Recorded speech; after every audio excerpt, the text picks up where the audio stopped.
Hi all. Now, before I get into anything else, I know I haven't made a video in a while, and I have my reasons for that. First off, work.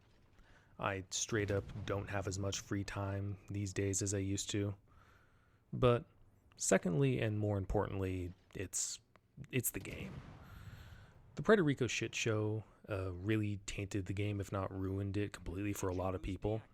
I personally, after that, have kept playing sparingly, really just enough to complete most events.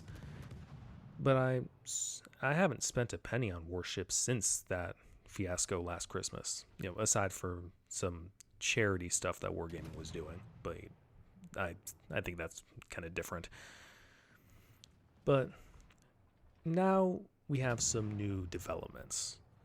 The dockyard is coming back for one, and it's giving everybody PTSD and only rewards us with a discount on a gimped German premium, and that's if we do all of the shit that they're asking us.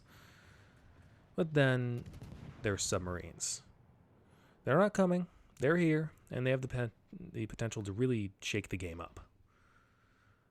Now, I'm happy to say that Wargaming has at least learned from the CV rework, and they didn't just drop subs into random battles on the live server and just completely nuking matchmaking for who knows how long.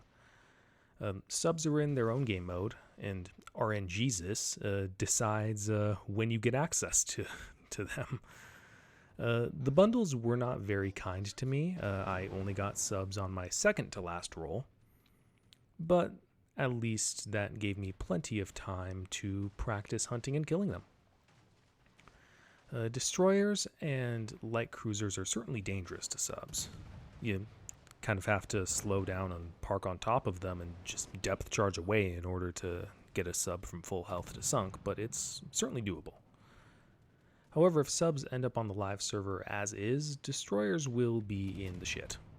I mean, they're already in the shit, but subs will make it worse.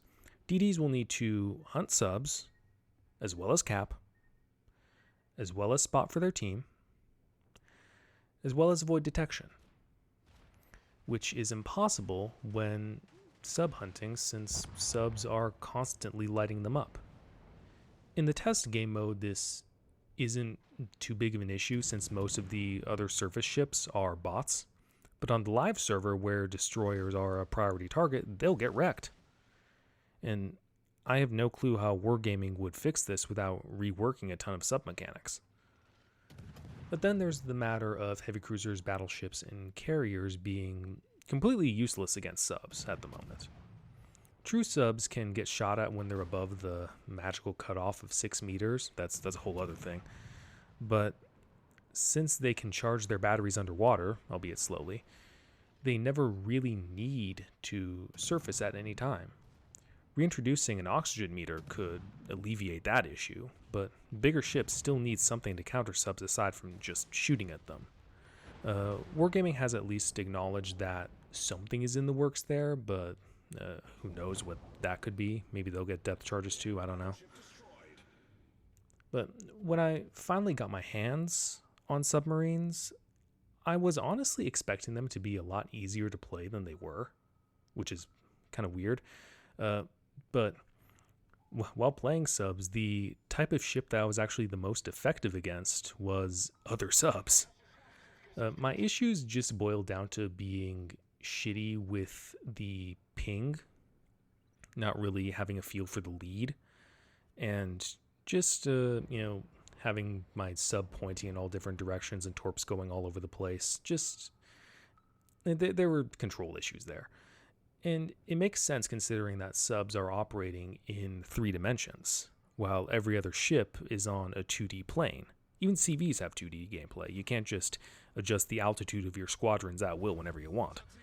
So subs are very unique to control, and any issues I'm having with them can honestly just be countered by the phrase, get good. But as it stands, if these are put into live matchmaking as it is, doesn't matter if the sub player is crap or not. If there's no destroyer or light cruiser, they can't be killed, unless they want to be. And it will be infuriating to a lot of people. The reason people hate CVs is that they can chip away at your health constantly with airstrikes while you have really no way whatsoever of responding aside from shooting down planes with your shitty AA.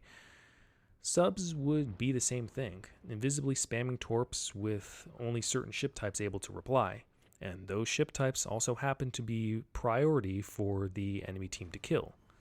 So they get focused and die, and it just ends up being a shitty situation. Plus, subs also take up as many as 3 ship slots on the team. It says 3 of 12. And that can really make battles feel empty, which is not fun. So just imagine this nightmare scenario. You're in a battleship. You get dropped into a game that has 2 carriers, 3 submarines, and then a couple DDs on each team. That maybe leaves 5 battleships and cruisers, easily spotted ships on each side. So you essentially just become a damage and XP pinata for several pretty much untouchable enemies. And what will most logical people do when they experience something like that? Log off. Stop playing. Now, I have no clue how Wargaming goes about fixing any of this. There are ways to make subs less tedious to deal with, but it doesn't mean people won't still hate them. Now, call me a pessimist, but I don't think Wargaming can really balance these things. And looking through the subreddit forums and whatnot, quite a few people said that if the introduction of subs is botched, they would end up quitting. And honestly, I might be one of them. The CV rework was strike 1. Puerto Rico fiasco was strike 2. If subs break the game, that's the end of that, as far as I'm concerned. But make no mistake, I want subs to work if they're put into matchmaking. I want this game that I've been playing regularly for 5 years to keep succeeding. I'm just not very optimistic it will. But I want to be proven wrong here. So that's all I have.